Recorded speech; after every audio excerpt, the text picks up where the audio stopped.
As they were dining, Yeshua took the bread and blessed it and broke it and gave it to his disciples. He said to them, "Receive this, it is my body." Then taking the cup of wine and giving thanks to the Father, he declared the new covenant with them. And as each one drank from the cup, he said to them, "This is my blood, which seals the new covenant poured out for many. I tell you the truth, I will not drink again of the fruit of the vine until the day comes when we drink it together in the kingdom feast of my Father."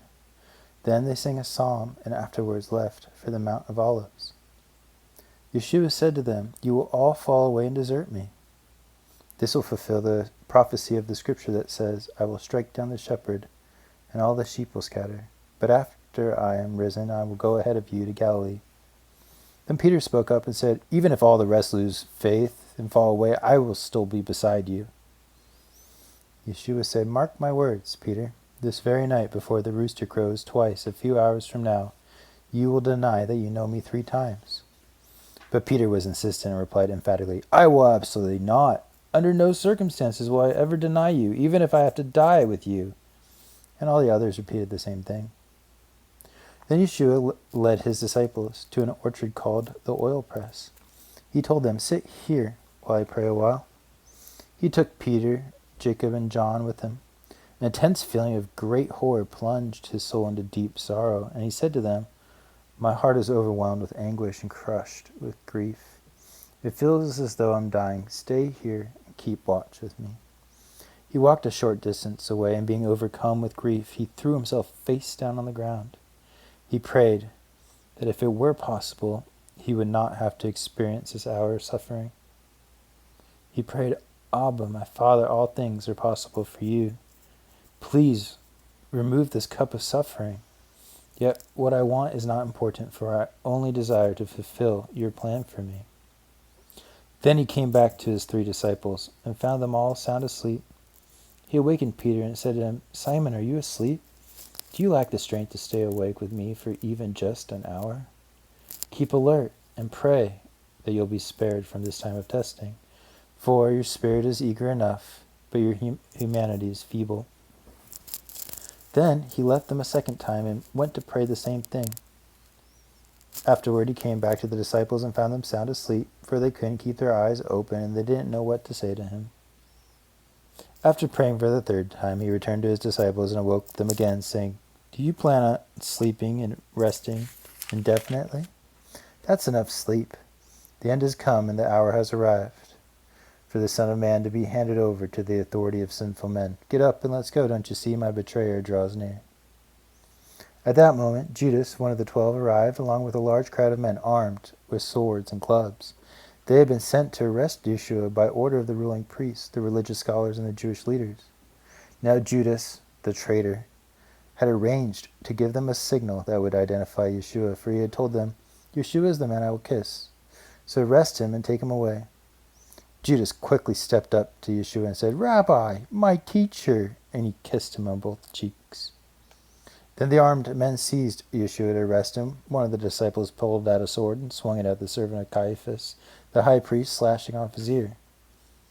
Yeshua said to the mob, "Why would you arrest me with swords and clubs as though I were an outlaw? Day after day I sat with you in the temple courts teaching the people. Yet you didn't arrest me then, but all of this fulfills the prophecies of the scriptures." At that point all of his disciples ran away and abandoned him. There was a young man there following Yeshua, wearing only a linen sheet wrapped around him. They tried to arrest him also, but he slipped from their grasp and ran off naked, leaving his linen cloth in their hands. Those who arrested Yeshua led him away to Caiaphas the high priest, to a meeting where the religious scholars and Jewish leaders were assembled.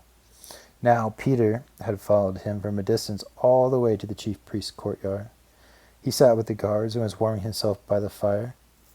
The chief priests and the Jewish council of leaders were doing their best to find false charges that they could bring against Yeshua and condemn him to death, but they could not find any. Many false witnesses came forward, but the evidence could not be corroborated. Some came forward and testified against him, saying, "We heard him say, 'I can destroy this temple made with hands, and then build another one again in 3 days, not made with hands.'" Yet even on this point the witnesses did not agree. Finally the chief priest stood up in the middle of them and said to Yeshua, "Have you nothing to say about these allegations? Is what they're saying about you true? But Yeshua remained silent before them and did not answer. So the chief priest said to him, Are you the anointed Messiah, the Son of the blessed God? Yeshua answered him, I am. And more than that, you are about to see the Son of Man seated at the right hand of the Almighty and coming in the heavenly clouds.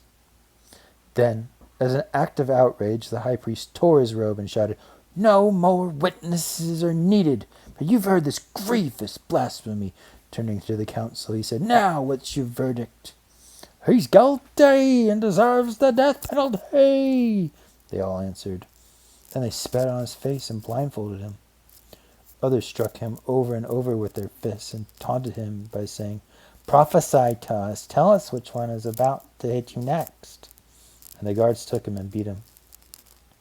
Meanwhile, Peter was sitting below in the courtyard when a girl, a servant of the high priest, came near the fire. When she saw Peter there warming himself, she said to him, I recognize you. You were with that Nazarene, Jesus. But Peter denied it, saying, I don't have a clue what you're talking about. Then he went out to the gateway of the courtyard, and the rooster crowed. When the servant girl noticed him, she said to all the bystanders, I know this man is one of his followers. Once again, Peter denied it. A short time later, the bystanders said to him, You must be one of them. You're a Galilean like he is, for your accent proves it. Peter cursed and said, I tell you, I don't know the man you're talking about. At the same moment, Peter spoke those words. The sound of a rooster crowing pierced the night for the second time, and Peter remembered the words Yeshua had spoken to him earlier. Before the rooster crows twice, you will deny me 3 times. With his heart shattered, Peter broke down and sobbed with bitter tears.